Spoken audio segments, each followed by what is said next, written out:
Hi everyone, my name is Haley and welcome back or welcome to my channel.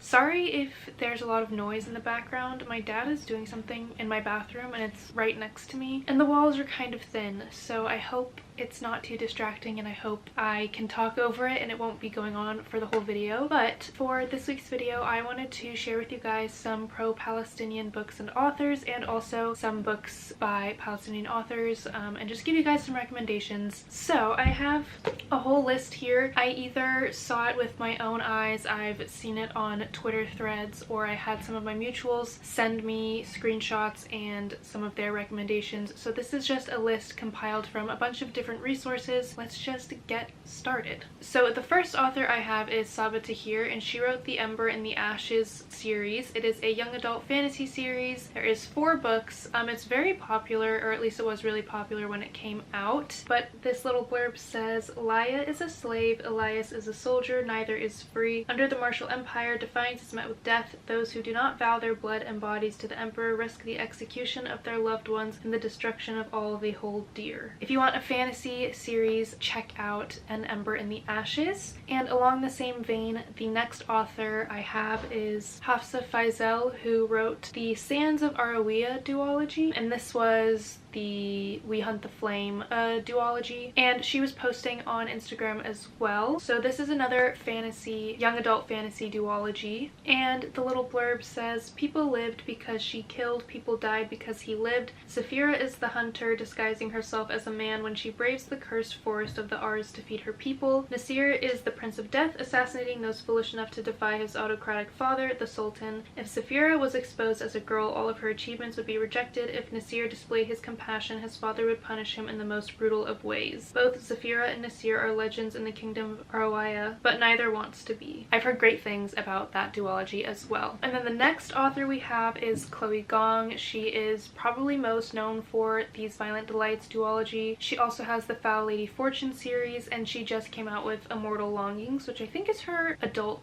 fantasy debut. She has posted on Instagram and she has also donated to the Gaza Children's Relief Fund. So if you want a little bit of young adult fantasy inspired by Shakespeare, you should go for These Violent Delights, set in 1920s Shanghai. I'm not exactly sure what Foul Lady Fortune is about. So let me see what I can get for that. So it says, the first book in a captivating new duology following an ill-matched pair of spies posing as a married couple to investigate a series of brutal murders in 1930s Shanghai. So I haven't read that one, but it sounds very interesting. And then Immortal Longings is also on my list of what I want to read. More fantasy recommendations for you there. And then next we have B.K. Borison, who wrote the Lovelight series, and this is a romance series. They have posted on Instagram and also donated to the Gaza Children's Relief Fund and also liked pro-Palestine posts. This series is like the Lovelight Farms, I'm pretty sure. So there is Lovelight Farms, In the Weeds, Mixed Signals, and Business Casual. Business Casual has not come out yet. It's coming out next year. And so this is a romance series, and the first one is about 2 best friends who fake date each other to reach their holiday happily ever after. So if you like fake dating, you should definitely check this series out. And then next we have Olivia Blake, who wrote the Atlas 6, You and Me in the Ether, Master of Death, I think is the other one.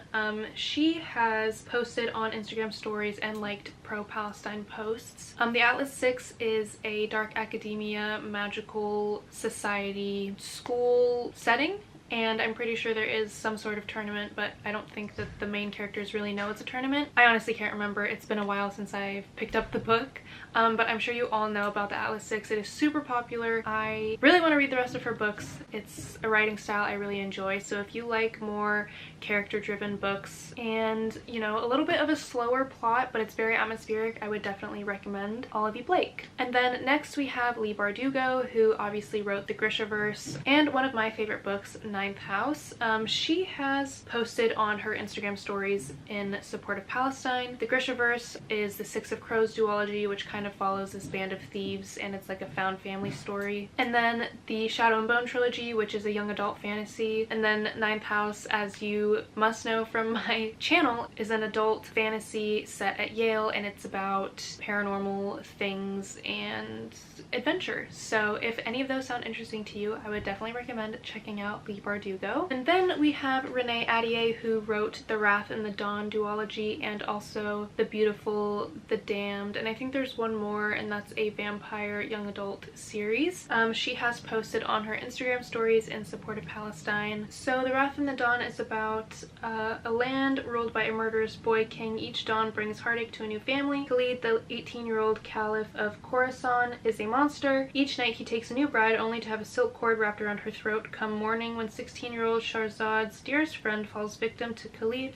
Shahrazad vows vengeance and volunteers to be his next bride. Shahrazad is determined not only to stay alive, but to end the caliph's reign of terror once and for all. I'm pretty sure it's a retelling. I'm blanking on what it is a retelling of. If that sounds interesting to you, it's a duology. And then The Beautiful and the Damned, I think, is a vampire young adult series set in New Orleans, which I have it, but I haven't read it yet, so maybe this will inspire me to start that book soon. And then the next author is Anne Liang, who wrote If You Could See the Sun. She has posted on her Instagram stories. So If You Could See the Sun, it says, Alice Sun has always felt invisible at her elite Beijing International Boarding School, where she's the only scholarship student among China's most rich and influential teens, but then she starts uncontrollably turning invisible, actually invisible. When her parents drop the news that they can no longer afford her tuition, even with a scholarship, Alice hatches a plan to monetize her strange new power. She'll discover the scandalous secrets her classmates want to know for a price. But as the tasks escalate from petty scandals to actual crimes, Alice must decide if it's worth losing her conscience or even her life. And this is the author's YA debut, so that sounds really interesting. Definitely going to put it on my TBR. And then next we have Rebecca Ross, who wrote Divine Rivals. She has posted on her Instagram stories and also donated to the Gaza Children's Relief Foundation. Divine Rivals is about these two students, I believe, and they're both like working as journalists, but they're like rivals, and then they start writing letters to each other, but they don't know who each other is. I have it. I haven't read it yet, but it's definitely high on my TBR, and this book has been very popular, and I'm sure for good reason. And next we have Holly Black, who wrote the Folk in the Air series, Modern Fairy Tales, The Book of Night, and The Stolen Heir, which is also part of the Folk in the Air universe. The Cruel Prince is the first book in that series. It follows a girl who is a human, and they're living in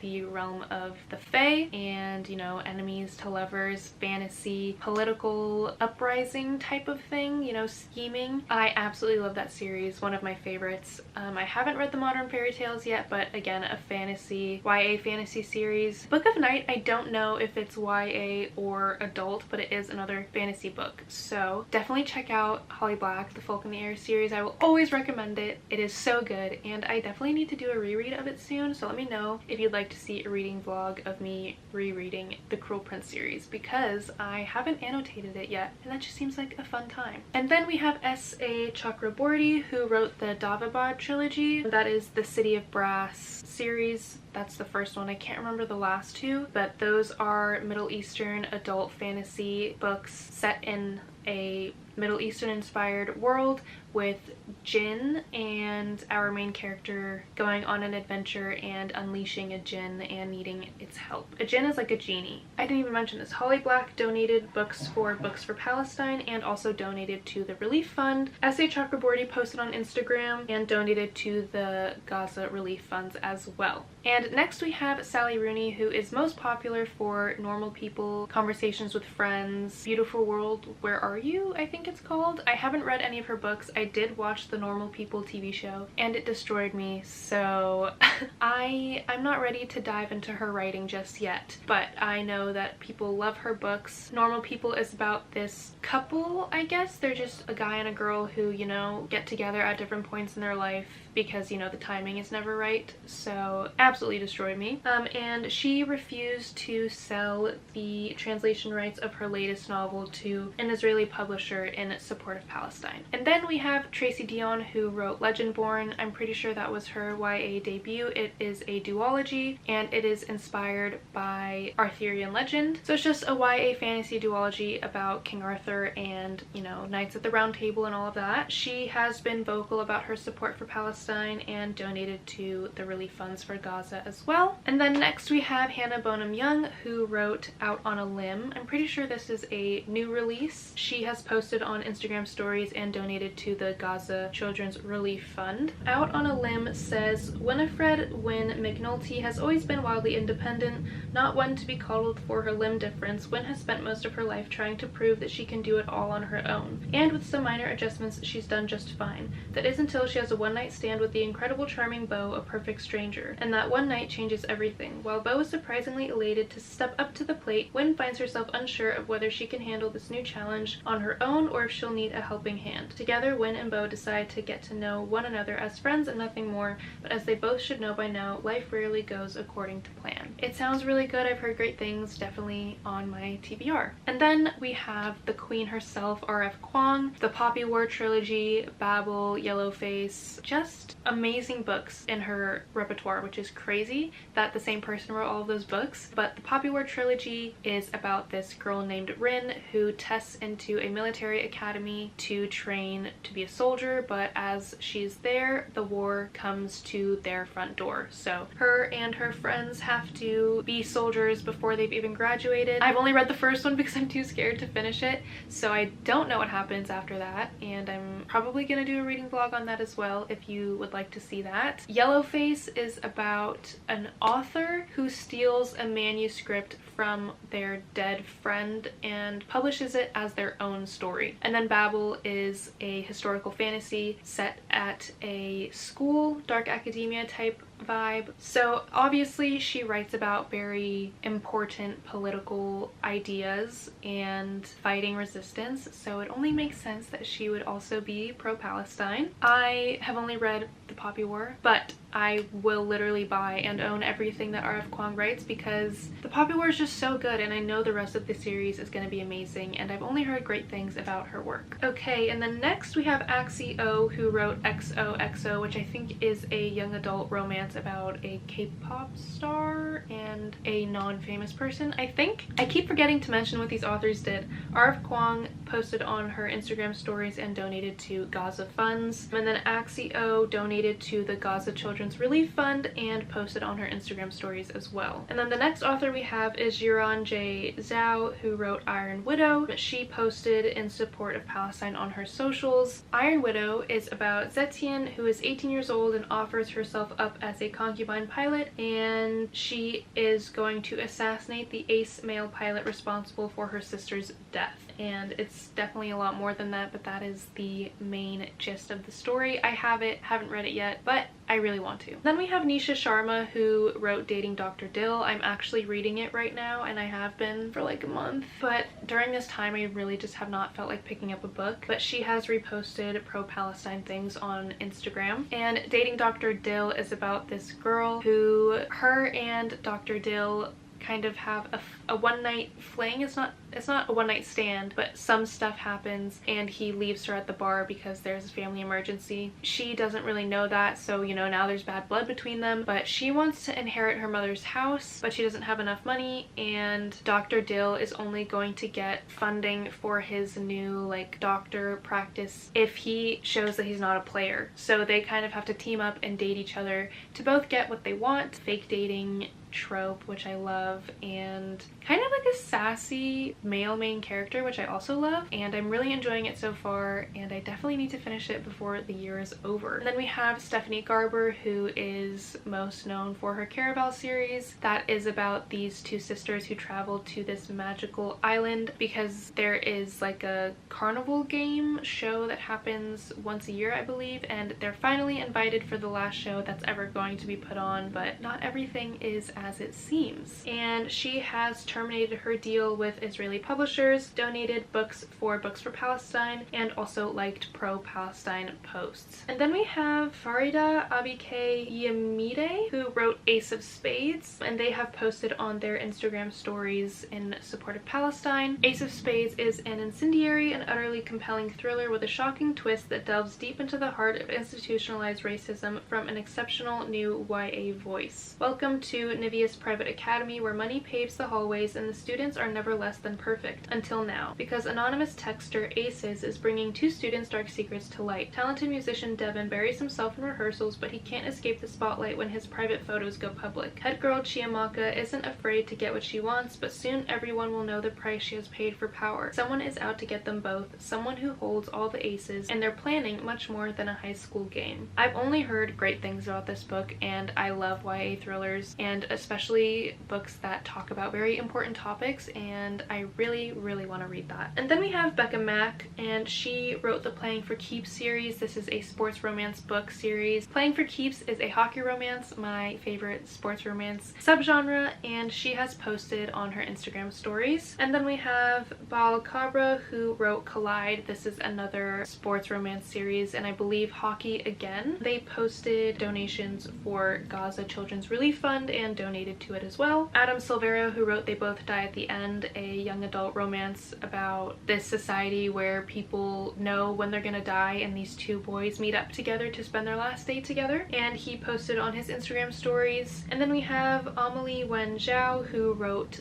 the Blood Air series, and she posted on her Instagram stories as well. Next we have Ashley Blake, and she is the author of like the Delilah Green Doesn't Care romance series, and she posted on her Instagram stories. And next we have Hannah Grace, who wrote Icebreaker and Wildfire. Icebreaker follows a hockey player and a figure skater and like enemies to lovers romance. Loved that. And then Wildfire is about, I'm pretty sure these two college students have a one-night stand, and then they both end up being camp counselors at this summer camp. Also a romance, and she donated to the Gaza Children's Relief Fund. Next we have Allie Hazelwood, my queen. I absolutely love her. She is a romance author. She wrote the STEMinist novellas, The Love Hypothesis, Love on the Brain, Love Theoretically. She has Check-in Mate, which is her YA romance debut, and her new book, Bride, which I think is a werewolf romance. I'm literally so excited that comes out next year. But she's most known for her women in STEM romance books, and she posted on her Instagram stories and also donated books for Books for Palestine. And then we have Carrie Maniscalco, who wrote the Jack the Ripper series and also Kingdom of the Wicked series. Kingdom of the Wicked is about these two witches, and one of them gets murdered,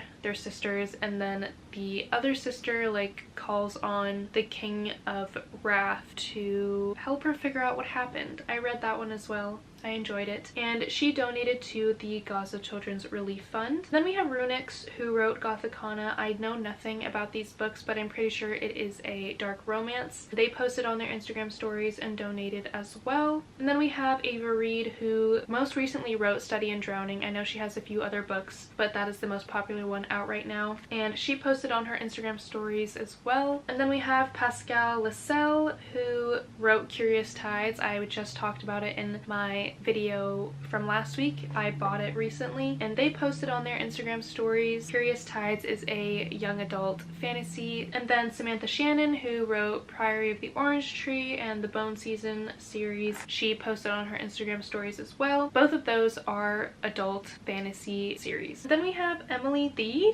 Teed. She wrote This Vicious Grace, and that also has this Cursed Light in the series, and she posted on her Instagram, has a donation link in her bio, and also donated for Books for Palestine. And then we have H.D. Carlton, who wrote the Haunting Adeline duology. That is a dark romance, and they posted on their Instagram stories. We have Kelly Andrew, who wrote The Whispering Dark, and she posted on her Instagram stories as well. And then we have Jessica Joyce, who wrote You With a View, which is the one I'm the most familiar with, and she posted a donation link in her bio and also posted on her Instagram stories. And we also have Mallory Pearson, who wrote We Ate the Dark, and she posted on her Instagram stories as well. So that is the list of authors that have been vocal about being pro-Palestine that either I have personally seen, I've seen it floating around on Twitter, or people have let me know. I want to give you guys some books that you can read by Palestinians. This is from bookshop.org, and it is 20 Palestinian writers in their own words. So we have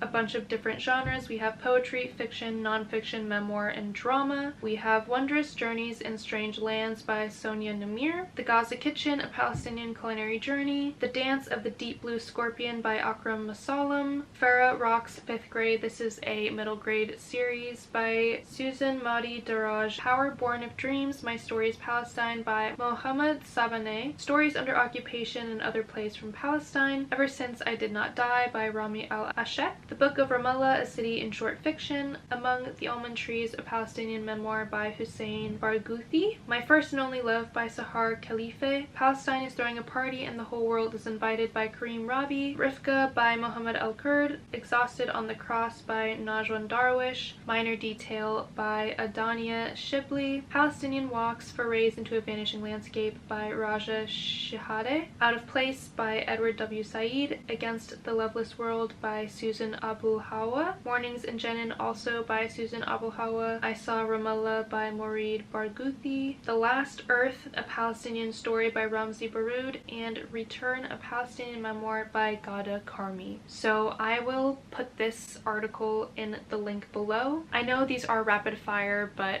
I really want to highlight these authors and these books and give you guys more Palestinian authors to look into and more stories to read. I know some of these recommendations were rapid fire, but I didn't want this video to be too long, but I also wanted to get all of the information out there. I wanted to get a lot of popular mainstream authors out there because I know that's what a lot of us read. I wanted to give you guys recommendations for really popular authors that I'm sure you've read or have heard of, just to show you that you can support pro-Palestinian authors. They are out there. They are some of the biggest names out there right now, and they are showing support, and that is really, really important. Also, of course, I wanted to talk about Palestinian books and authors as well. I also am not as familiar with Palestinian works because I don't think we see them in mainstream media as much, so that's why I didn't really have a lot of information about the books themselves, but I wanted to have the article links for you down below. I wanted to have the posts for you down below and highlight those authors and books as well. It's very important to not only support pro-Palestinian authors, but to support Palestinian authors before them,